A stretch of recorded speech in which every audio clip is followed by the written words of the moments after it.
guys, and welcome to today's Los Blancos podcast. Today we'll be discussing the Barcelona game that comes up tomorrow, the El Clasico Copa del Rey final, one in which we haven't received in over 10 years. Right, this has been a long time coming, where Real Madrid play Barcelona in the final, in the Copa del Rey final, and that just makes this situation really big. The occasion for this final is very, very big because of the connotations for each other, because at the end of the day, if Real Madrid was playing, I don't know, if we were playing Athletic Club in the final, let's say, it's not as big because at the end of the day, you're just winning a trophy that you should be expecting to win. But if you're playing Barcelona, that just makes the opportunity 10 times bigger because you're denying Barcelona of winning a trophy in that same game. So it's a big occasion. I think one in which we look at Barcelona and they are up for a treble. They can potentially win La Liga, they can win the Champions League, and they can win this game. That's a treble, right? And Real Madrid are also up for a double, but I'm not so sure about this. This is possibly the only chance for Real Madrid to actually win silverware, meaningful silverware this season, in a pretty disastrous season. So what are your thoughts on this game as a whole? What are the connotations for Real Madrid, and what do you think? How do you feel this game's going to go? Yeah, of course, it's a bit difficult to be that confident. I mean, we always know that Madrid can win, but teams, as we all know, the simplest way to put it, teams that have a tactical idea, tactical plan, identity, who play with intensity and high energy. We struggle against Barcelona twice, Liverpool once, and Arsenal twice. So I think we all know the storyline for the season.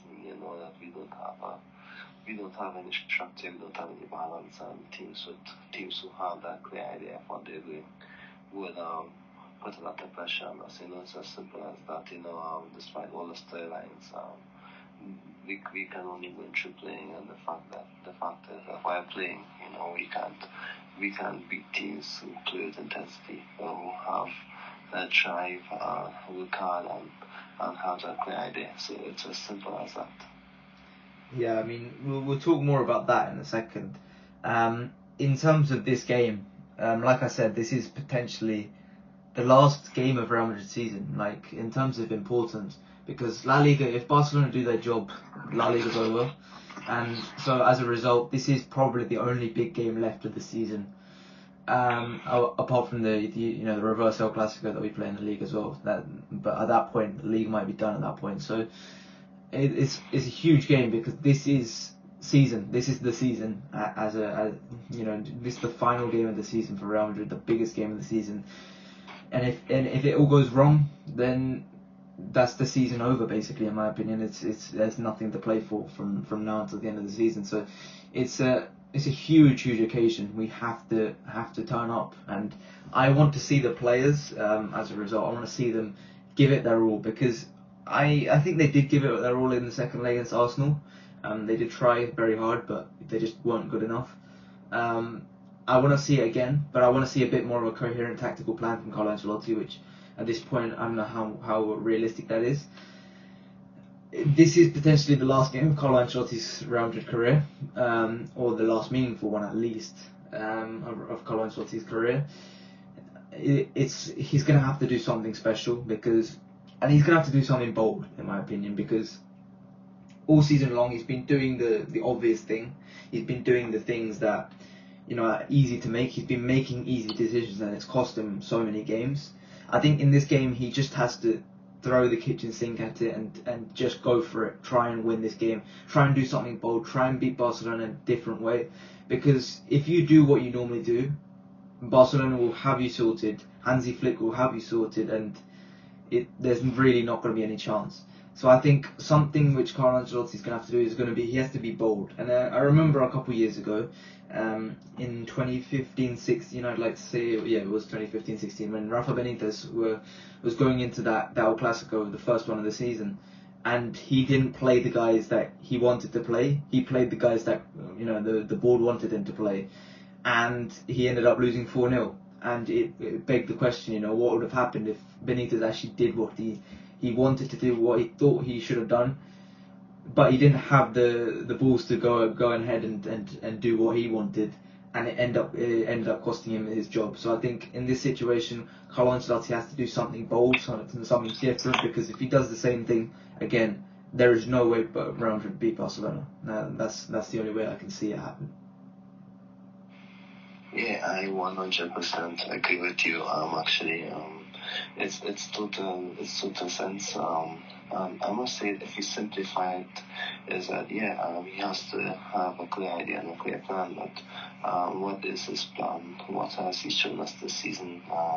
In these big games, that he would have an idea, have a plan to, bypass a high pressure game.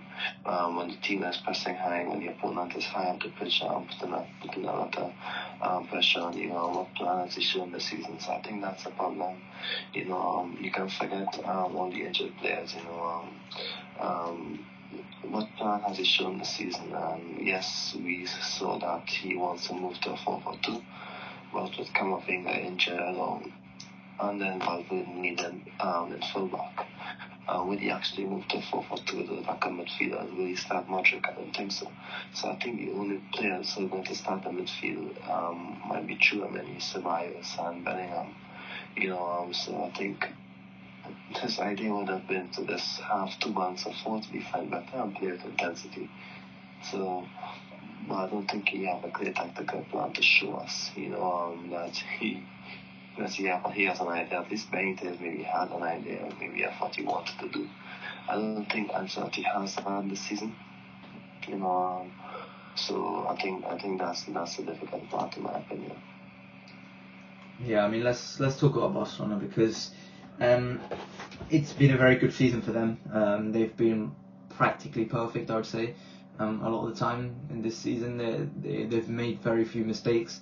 They had a little poor period during December, but they're back now. They're pretty damn good now, and it does look like they're peaking at the right time, and that's obviously good for them.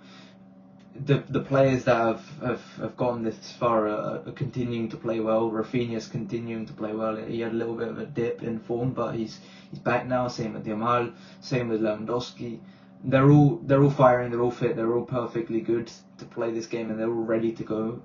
Which it does worry me, because we don't exactly have the counter to that at this current moment in time. We are injured. We are hurt. We are completely just stripped of our team. So I think it's going to be a big issue with how we decide to play against this Barcelona team, knowing that Hansi Flick is going to have all of the potential, all of the adjustments correct. I think that's been the most telling thing for me this season. Is I know that most of the time Barcelona can overpower their opponents, but one of the things that Real Madrid have always had the advantage over Barcelona is the fact that they can go for 90 minutes and they can play for 90 minutes. They can continue playing for 90 minutes. And what we've seen for Barcelona this season, a lot of the times, like they're winning against Celta last weekend, they are able to keep going and not give up and just keep fighting until the end. And obviously there were some dubious decisions in that, refereeing decisions in that win, but I think it's more speaking to the mentality of Barcelona, the fact that they were able to win that game from 3-1 down. So I'm worried about that in terms of, if you like, I want to pose you guys a little question. If Real Madrid were to go 2-0 up with, let's say, two mistakes from Inigo Martinez and Pau Cubarsí, let's just say in a hypothetical world, do you trust Real Madrid to actually hold on to that lead for the rest of the game? Because personally, I don't trust Real Madrid to hold on to a 2-0 lead against Barcelona. I just don't see a way in which we can manage to keep Barcelona out. We saw Getafe this midweek, where Getafe were able to create chances, and if Getafe were a bit more clinical, like Barcelona would be, then we would have probably drawn to Getafe. And I think there's one other thing I want to say is, we recently kept 2 clean sheets in a row. Well done us. But before that, it'd been a long time since we kept a clean sheet, and we haven't won a game by over 1 goal since February. So since a win against Girona, we haven't scored more than 2 goals in a win, which I think is quite telling. The fact that we just can't beat our opponents well, And if you were expecting to beat Barcelona, well, then we're in for a shock, aren't we? We're going to struggle. So I'm really worried about this team. I think we're going to have to set up incredibly differently, and I know this could potentially cost us, but I don't see a way in which we can win if we do exactly the same things as we normally do. So what are your thoughts on setting up against this Barcelona team right now? Yeah, of course, it's a difficult task, I think it's difficult for the fans, knowing that we have to look at 90 minutes or maybe 120 minutes of this, we know it's going to be difficult. We know it might likely be 2 banks or 4, behind the ball, and Barcelona just having the ball for the entire game. I mean, it's difficult, I think that's what we're going to see. I don't think he can change anything much tactically or from the setup or any sort of tactical guidance that break down a Barcelona team. I didn't think he showed it against Arsenal, which means that we don't have the tactical idea or the plan, to break down a team like that. It was shown against Arsenal, and of course in the other big games they showed that we would be run over by intensity. We were 3 goals down against Arsenal. We needed to at least put in some more intensity and this to cover more ground, and that's why maybe 11 kilometers together. So I think we know it's going to be a difficult night. The question is, can we just have this one night where we get some things right in a big game?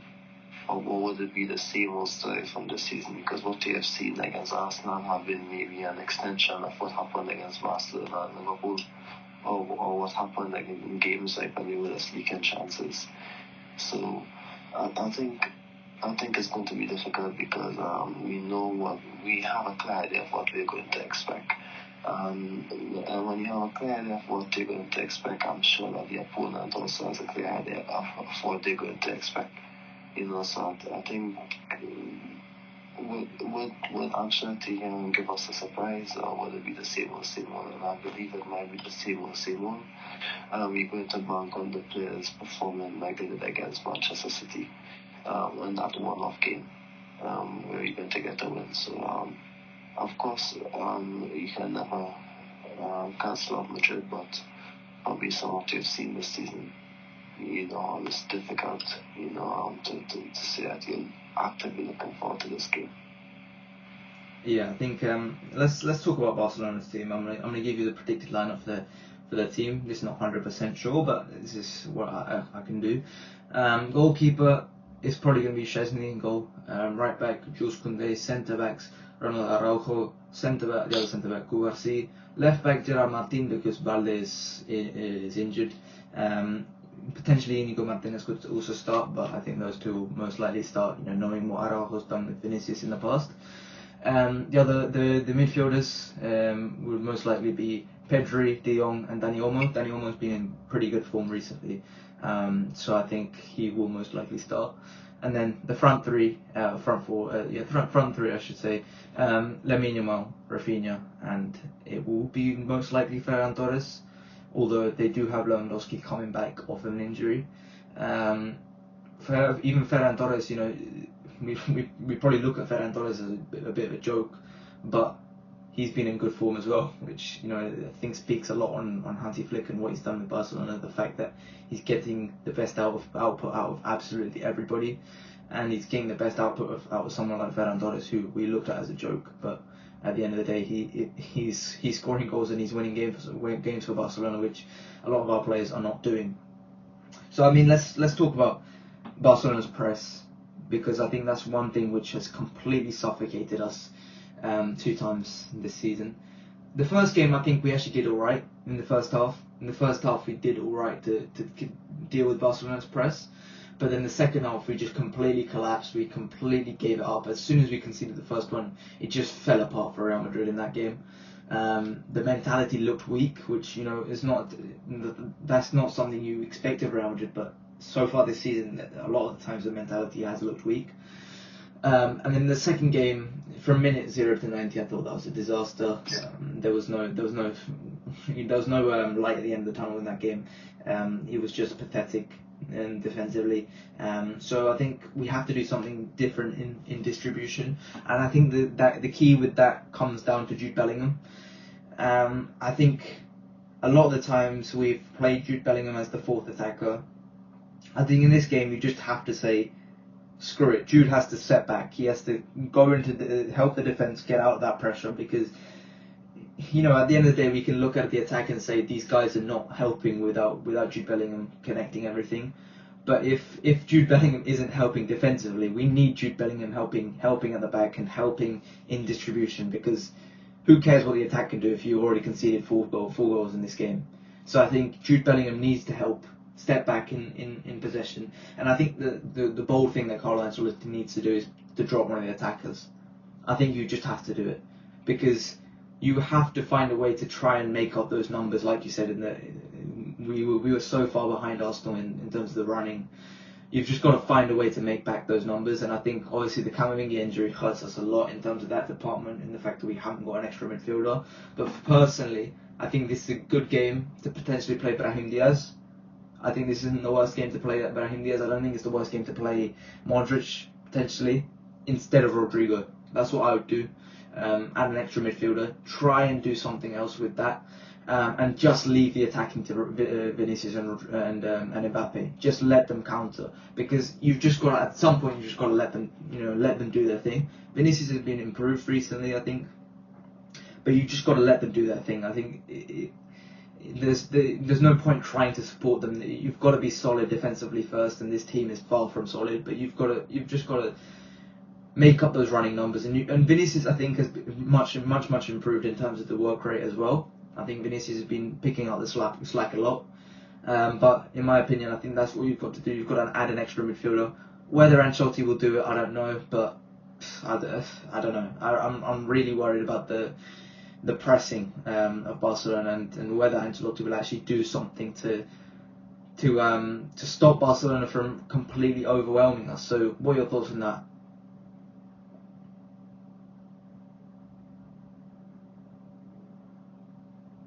I'm not sure if you're muted there. Yeah, I'm not sure if it's only on Jude Bellingham. I think you need guys like Dani Ceballos who has to come deep and relieve the pressure. Or fullbacks, if it's Garcia at left back, if it's Lucas at right back, it's going to be a lot of pressure. So it means that we're going to have to go with Valverde at right back, and he's good and he beat in the pressure. Tony is good centre back option, and when it comes to passing the ball and playing the ball out from the back, so we have good players, but we don't have a good tactical scheme to do it, so I think that's where the problem is, like we will have touched on, but of course it's a number and it's the availability, if we want to make up those intensity numbers with the midfielders. Will Modric start, and will he have the intensity to play a game against Barcelona? He could do it for maybe 45 minutes. But when he gets tired, who do we take him off for? What are the options? I think the plan might just be, in terms of the intensity, to display more intensity, but I hope not. And if we keep the Ancelotti utilising his midfielders, Modric, Bellingham and Ceballos, to evade pressure, I think it can work, because he can also provide opportunities for Mbappe and Vinicius up top. But let's not forget that Rodrigo had a game against City where he was playing a high intensity game, maybe in a 4-4-2 block on the right hand side. Maybe we might see something like that. But I think it's a setup like where you have to avoid mistakes early on. I just think that we just have to focus on getting the defense right first. If we can play the proper defensive lineup at first, I think that's the main thing. So that's why the fitness of Mendy is so important for Ancelotti.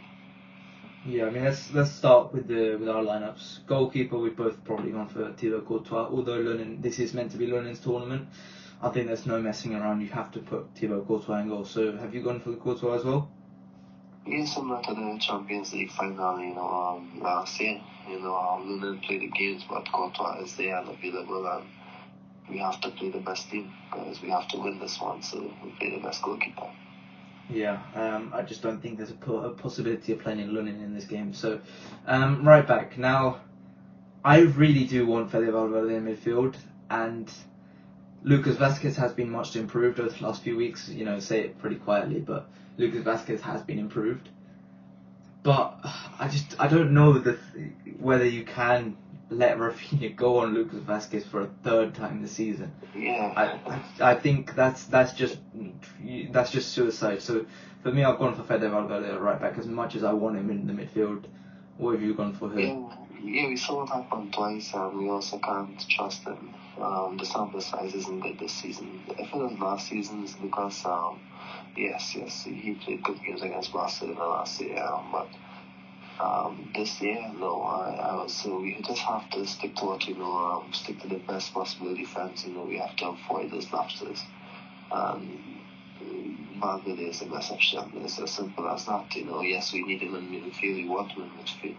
Maybe had Camavinga not gone down, we I don't know, we would have had the opportunity to maybe experiment a bit more, but I think we don't have a choice here. Valverde has to play midfield.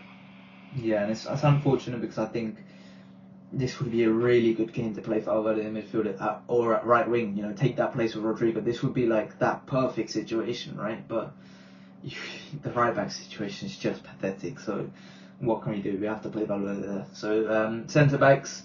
There's no other option other than Rudiger and Asensio. This is the first time Asensio is going to be playing or starting against Barcelona.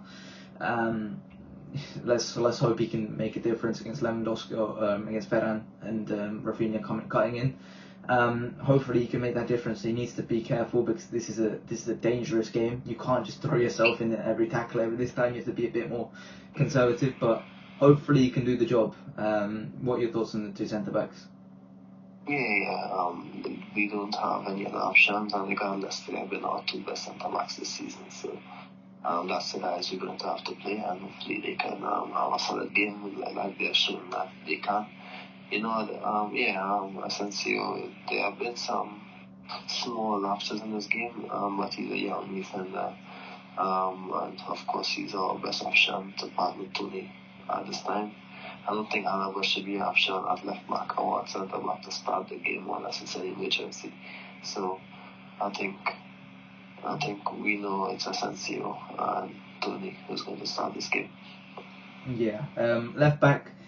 A couple of weeks ago I said how it would be a real travesty if Fran Garcia left this club in June and we never actually found out whether Fran Garcia could play these big games. We saw two legs against Arsenal in which Carlo chose to play Alaba at left back against Bukayo Saka instead of playing Fran Garcia. But finally we're going to get the opportunity. We're finally going to see what it is like to have Fran Garcia at left back for these big games. We're finally going to see if, let's find out if Fran Garcia is, turns into Marcelo at left back for these types of games, then suddenly we've got a huge solution. But I don't think so. I don't think that's going to happen. At least if he can be a solid set of left back, if he can be okay, if he can not be a liability, then that's a plus in my opinion. I know that he's not particularly amazing in possession. He's not particularly great in terms of distribution. He is quite brainless in some of those situations, but at least he can keep up with Lamine Yamal. At least he can do all that. At least he can get up. At least he can support. At least he can do all this stuff. At least he can fight. That's something. Hopefully, Fran Garcia isn't costing us anything. Hopefully, this is the game that Fran Garcia really, becomes a bigger player for Real Madrid. So. This is an opportunity for Fran Garcia more than anything. Let's hope he can step up. What are your thoughts? Yeah, I agree with you. Of course, there are also reports saying that when he is fully fit, but I don't think even if he's fully fit that he can return after so long and just be at 100% to face Yamal. It's just calling an early entry in the game, similar to maybe what happened to Alaba in the last game. So it's the best thing to do is start Garcia. And when he didn't actually have himself in any type of glory or covered himself well the last 2 times he played Barcelona. So I don't think it's that big of a loss. Yes, he had good games against City, but I don't think he was good last time. So So I mean, yes, it's a drop off, but compared to last season's many or to a couple of seasons ago, it's not that big of a drop off. And I know that it's not the time for it, but I think the biggest problem that I have with Mendy is that yes, he's good and we can depend on him, but how can we be this dependent on someone when in the games when they actually need him, he's not there? So we can't depend on him as a starter left back. That's why maybe I have a lot of reasons why I would maybe prefer if he's sold, so we can just move on from the situation. But it is what it is. But like you said, Garcia deserves opportunity at least once just to show what he can do in a big game, and hopefully if he does well, things can change. He has the intensity, he has the fitness to maybe keep up with Yamal. Maybe not the football intelligence sometimes, but he does have the intensity and the speed to do so. But let's see what happens. Yeah, hopefully he can step up in this game. The midfield, what I said personally, I think you drop Rodrigo in this game. So I think a midfield four of Tchouaméni, Ceballos, Bellingham, and Brahim Diaz is what I would go for personally. I think Brahim Diaz instead of Rodrigo.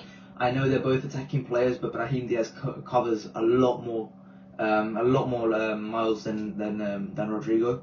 So I think that makes more sense. I think there's plenty of space for Brahim Diaz to potentially get into, and I think this will allow Bellingham to drop a little bit deeper if you play Brahim Diaz through the centre. So for me, I think that makes more sense than having Rodrigo in this game. Rodrigo's been in poor form. He hasn't been great recently. He's been ghosting a lot, and the last thing you need in this game is a passenger, right? You need someone to be a bit more active, be a bit more player, be in the game. So I think Rodrigo off the bench is much more necessary than Brahim. Brahim at least will make himself involved. He will at least chase down guys. At least he will do some work. So I think this, for me, I would go for Brahim Diaz in that midfield four, and I think it's very important that those other three midfielders, they help in the distribution. They help and do a lot more, give us the legs that we need. Chase down guys like Pedri, chase down guys like De Jong. De Jong is potentially a weak point in Barcelona's team, so I think you have to look at Frenkie De Jong and say that's where we can attack. That's where we can give Barcelona some problems in that midfield. That's the weak link I look at. De Jong hasn't been the best player for Barcelona this season, so I think for me, look at De Jong, and I would definitely go after Frenkie De Jong in that Barcelona team. So what's the midfield four you've gone for in this game? Of course, Ceballos, Bellingham, Tchouaméni, they are the three. I think the other one is a dilemma. Should Modric start? It's difficult, but I don't think so. Because it's going to be a difficult game for him if he starts. And it's not going to, like I said, not just a tactical idea. If we had a tactical idea, then Modric can start, but we don't have that. We don't have any much organizational balance, so it's going to be difficult for him to get himself into the game, and he might be an over. If the game is all about intensity. So I think it's either between Rodrigo or Diaz. We don't have much of a choice, or even Alegule sometimes. But I think it's going to be too far of a stretch, to think that he's going to play him. So for me, I think you're correct with Diaz starting this game, because of course you don't have much of an option. We know when he starts, sometimes it's a bit difficult for him, but sometimes we just have to think about what's best for the team and the intensity. Rodrigo hasn't been at his best, so maybe he might come off the bench and play like he has a chip on his shoulder. But I believe if it's a big game, I think Ancelotti might just instruct Vinicius and Rodrigo to play more defensively. If it's a big game like this, I don't think he's going to drop Rodrigo if it's between him and Diaz. If Diaz should start, I think that's a different conversation as will he start. I think if we play the same way that we did against Manchester City with Rodrigo, I think I would be open to Rodrigo starting, and that's why I'm saying Rodrigo, because I believe that in this one-off game, I know the Super Cup final is a one-off game, but I believe due to the City performance, I think he's just going to instruct Vinicius and Rodrigo to just give him more defensively. So that's why I'm going to say, keeping my head out there, and of course, this can backfire, but I think I will stick with Rodrigo for this game. Yeah, I think it's a tough one. I think one of them have to be dropped. I just don't see a way you can make it work with three of them in this game. I agree with you that one of them should be dropped, but in terms of the fact that Kamavinga got injured, Mendy would be back, I think the options are dwindling, I think it's not much of a choice that we have. And I think that, yes, one of them has to be dropped, but I think we just have to maybe just stick with what we know best for now. I think that we need to have some sort of understanding of the team. But we have seen that these three guys up top in this year, Rodrigo and Mbappe, haven't really worked out except for that one game against City. But if Rodrigo was the one who had covered most ground against City in that game against all the other teams, he is the player in that three-man attack who covers the most ground. So I think he will start. I think Ancelotti trusts him. I actually trust him in a big game to do so. It's more of the fact that if the other two can put in their weight as well, and not just be, avoiding passing the team high and stuff like that. I mean, I agree with you that we're limited and we don't exactly have the options, but you said we should stick to what we know, but, at the end of the day, what we know has not worked all season, and it's not going to work against Barcelona. I'm telling you right here, right now, if we do exactly what we've done all season long, we are not winning against Barcelona. There is 0% chance. So I think you've just got to roll the dice a little bit. You've got to go for something a bit different, and you've got to change things a little bit, because there is just not a single way that what you've got currently going on is going to work. So I think Rodrigo's the easiest thing, but if we move on to the two attackers, Mbappe's coming off an injury. Potentially you drop Mbappe as well. I don't care if it's Mbappe or Rodrigo. I think Vinny is a starter no matter what. But I think the other two, I don't care which one you drop. You've got to drop one of them, because it just makes no sense to do exactly what you've done all season, because there is just no chance you're beating Barcelona if you've got all three of them starting. That's the way I see it. Unless all three of them go and have the best games of their career and we go and score 6, there is no way we're beating Barcelona. So I just think there's no point going ahead and doing the same thing again, because you know what the result's going to be. So why should that be an option? This is what As four midfielders, what is that Modric in a game like this? I think it's difficult, because Modric, I don't think, can give the intensity, but I think it's a better option than playing the front playing the front three, because I just think having an extra midfielder in there is going to help you so much, and letting Mbappe and Vinicius do what they need to do, let them do whatever they have to do, and then just focus on everyone else defensively. Then I think that's a better plan than having three passengers off the ball. It just makes no sense to have that. So I would start Modric over one of them, 100%. Okay, I think I'm more open to the Modric idea, in my opinion, because it allows Jude to be high up the pitch, and maybe a little bit of extra freedom to be high up the pitch, in my opinion. I think we need that. We need him to have the opportunity like he did last season. Yes, he's going to play midfield, and yes, he's going to be covering ground a lot, but we need him to have the opportunity to pop up in these spaces. I think if Jude is on fire, I think we win. To be honest, if we play Jude in the best possible position and we have a good defensive setup, I think the game is going to be so much easier for us. The question is that can Ceballos and Modric, Ceballos just came back from an injury, and Modric, of course, is sitting there. So can they get the ball to him in a quick manner, and can they do the work for him to get the ball to him? So I think that's the big question. I think Modric didn't play the last game. Was he rested for this final? I'm not too sure. Because Modric always comes on, or he always would start these type of La Liga games. So then Ancelotti maybe give Modric 100% rest in time, so he can be at his best for this final. I was complicated. I think it's a complicated situation, but I was thinking about that. I think if Modric starts, I think you're correct. We do have a better chance of winning this game. But I'm just saying that if it's Diaz and Rodrigo, if it's a straight swap between both of them, I'm just saying that we can just instruct Rodrigo to play deep and not get into the attack, play as a wide midfielder. I think that's my point in starting Rodrigo, not in a 3-man attack, but in 2 backs of 4, like he did against City. Yeah, I think the problem is you keep bringing up the City game, but City are not good. They're not a good team. The City and Barcelona are not comparable at all, because City are a complete mess and Barcelona are the opposite of a mess. They are perfectly fine-tuned. They're perfectly working together. They know how to work together. They know how to play together. It's just like everything's going well for Barcelona and it's the complete opposite against City. So I just don't... I understand that we keep bringing on the City game because frankly it's the only game we've played good this season, and we had all of our guys there. But I just don't think we can call upon that City game, because we've got so many examples of us playing not well in every other game. So I don't know. I'm worried.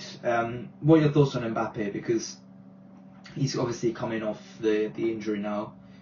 Do you think he's ready to play this game? Do you think he's going to be fit? Because at the end of the day, he has to be on top, no matter what. Everyone has to play at their best for us to even have a little bit of a chance, which is crazy. Because I think I'm a believer that this Real Madrid team is better than Barcelona's team, but every guy in this team has to play at their exact best for us to even have a little bit of a chance against Barcelona, which is I just don't like how that is. But what are your thoughts on Mbappe? Do you think he's ready to play this game? Do you think he's going to be fit? Do you think he's going to be at his best? Honestly, that's a difficult question. I think wasn't in the last Clasico we were concerned. He now came back from an injury and he had the best game. Of all the players, I'm not too sure if he was injured, but he did have a good game. The question is, I'm not too sure of what Mbappe to expect. We have seen maybe 2 or 3 versions of him. Against Arsenal, he had that golden chance to give us the lead, and he didn't take it. Of course, it's difficult to fault a player for not finishing a chance when he did maybe everything else correct. So I'm trying not to be too critical, but I have no idea what to expect from him, to be honest. I think that's the stage where we have no idea what to expect, not just from him, but also from Vinicius as well, or Rodrigo as well. So I agree with you that maybe Diaz should start, yes, Modric should start, yes, over one of them. It's honestly difficult to answer what Mbappe to expect. If he's not at 100%, I don't think that he should start. It gives us a perfect opportunity to just play the 4 midfielders. But if he is at 100%, if he's fit, if he can contribute a lot, if he's sharp, I think he should start over Rodrigo, because he gives us more than Rodrigo. He won us a penalty against Atletico Madrid, and when it came out of nothing, he can score goals at a higher and be in a better position than Rodrigo to get the goal. And of course, it's Mbappe, he's a better player than Rodrigo. So, and then of course, Rodrigo gives you an additional option off the bench. I don't think Endrick is an option, because I think he should maybe come on for one of these guys. But Mbappe, it's difficult for me to give you an answer because you've seen so many versions of him. Like I said, if he's sharp, he should start. But we don't see him in training, we don't know what's going on. So we can't make an assumption. We would just say that he can start if he's sharp and if he's at his best. But we'll actually make the decision. I think that's the big call for me. If he's not at his best, I don't want to see him starting. We have seen it's not a good idea this season. But we've seen so many visions of him that we can't really say if he's having a good season, if he's having an okay season, if he's having a bad season. So for me it's difficult. But if he's fit and sharp, then yes, he should start. Yeah, I mean, it's very difficult with Mbappe. Like you said, so many different versions. We just gotta hope that Mbappe is at his best. We just don't know what's going on. Ancelotti is just saying, yeah, he's fit. He wasn't fit for the Getafe game, so yeah, he's fit for the Barcelona game. So we don't know by his words what's going on. Maybe today we might have a clear picture, but if you're not fit to play Getafe, that's 3 days before the Clasico. Yeah, that's how I see it. I just don't see a way in which Mbappe is fit for this game. And so if you have to, I think it's better to drop him and have him come off the bench, because having Mbappe off the bench is potentially a really dangerous thing. So I'm more confident about Vinicius in this game than Kylian. So for me, I think if you have to drop Mbappe, then play Rodrigo and play Modric. Let's see what happens though. Let's see what happens. Hopefully, like I said, I mean, if you play like you have all season, in a theoretical situation, if we play Barcelona 100 times on tomorrow, if we play them 100 times, I think we lose 100 times, to be totally honest, because I just don't think we've got a chance against Barcelona in current form. That being said, we have to give it our all, because this is the final game of the season. This is the last game of the season. This is everything for this season. This is how our season is going to be defined. If we could have denied Barcelona a treble, or if Barcelona is going to ultimately win a treble on our heads. That's how we beat them. We can maybe knock off some confidence and then beat them in the league game and see if they can drop one more game. There's a lot of options, but like you said, the question is if we're going to do it. The question is, can we do it? Are we favorites? No, we are not. So we just need this one-off game where we just need it to happen. And if it happens, it makes chasing La Liga so much better for us and so much more difficult for them. So we need this win. We do need this win. This is the most difficult game to analyze, in my opinion, because there's so many ifs and buts and what ifs. We have no idea what's going to happen, what team to expect. We've tried so many things this season. We tried Modric in midfield. We tried playing switching it up a bit in months before. It didn't work out. So you're right that maybe you're correct. We have to change something. So I agree with you on that. But let's see what happens. It's difficult to tell what's going to happen. But I do hope that we just don't go in with the same idea. Even if it's the same players, you can have the same players, but have new tactical guidelines, new tactical schemes, even with the same players. So what I mean, I hope we don't go in there with the same thing, the same idea. It's just about changing something, and those small tweaks can be really important. You play your best team, that's best suited for the game, and let's see what happens. I mean, the thing about that is, with Carlo Ancelotti, the same players means the same ideas. So we'll have to see. Everything comes down to that lineup tomorrow. I'm not very hopeful. I don't think Real Madrid really have a chance against Barcelona. If Barcelona lose this game, it is down to Barcelona rather than Real Madrid. I think Barcelona will have some ultimate collapse. They'll concede like some really stupid goals or something like that. It's not going to be down to us, in my opinion. So I just that's my belief. So yeah. Apart from that, I mean, the players just have to give it their all. They have to leave everything on that pitch. So yeah. Apart from that, that's it for today. Have you got anything else to add? No, like I said, it's difficult to add certain things because, like I said, due to the type of game that it is, we have no idea what to expect. But we just have to go in there and hope that for this one game we get things correct. That's what we have to do and hope for, unfortunately. I know it's a bit of a hit and miss plan, but I think it's the best for us at this point in time due to what's going on this season. There has been like a small sample size of good moments, but the rest of it hasn't been that good.